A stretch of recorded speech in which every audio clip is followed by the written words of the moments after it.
and just heard this whimpering coming from her backyard and found this little 5-week-old puppy.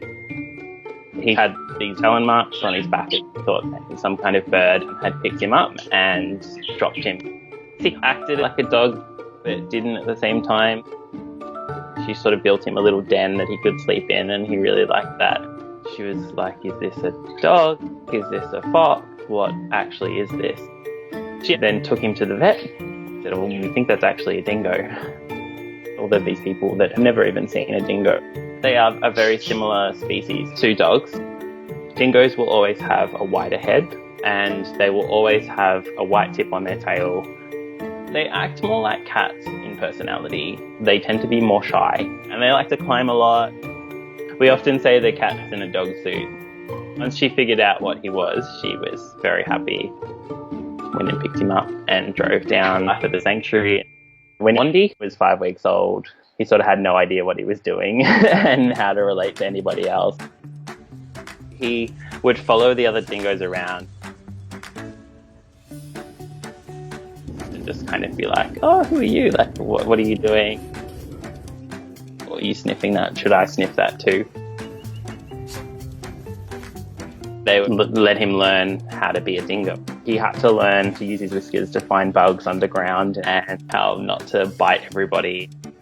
There was a lot of rough and tumble.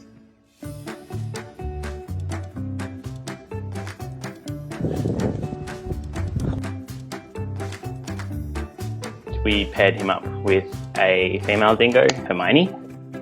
Him and Hermione just wrestle like constantly. As he started to progress and started to get to spend time with other dingoes, you could see him really come out of his shell. He's very cheeky. Good luck getting that back. We've had people from all over the world contact us and say, I just had no idea that they were so cute. They're not the demons that they've been perceived to be.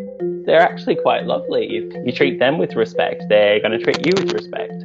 Here in Victoria, they're listed as a threatened species, but in a lot of states of Australia, dingoes are still considered a pest, very similar to wolves or coyotes in sort of Europe and the US. They do studies and they show that the ecosystem where the dingoes are kept out of is not that great anymore. Dingoes help regenerate the land. Wandy's story changed the way they feel and their perception.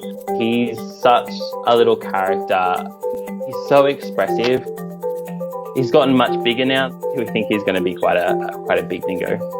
He is learning. One, he hasn't learnt it fully just yet, is how to respond to elder dingoes. And he is a little greedy gut. He's very confident, I guess. He knows what he wants. He's just been this real shining light.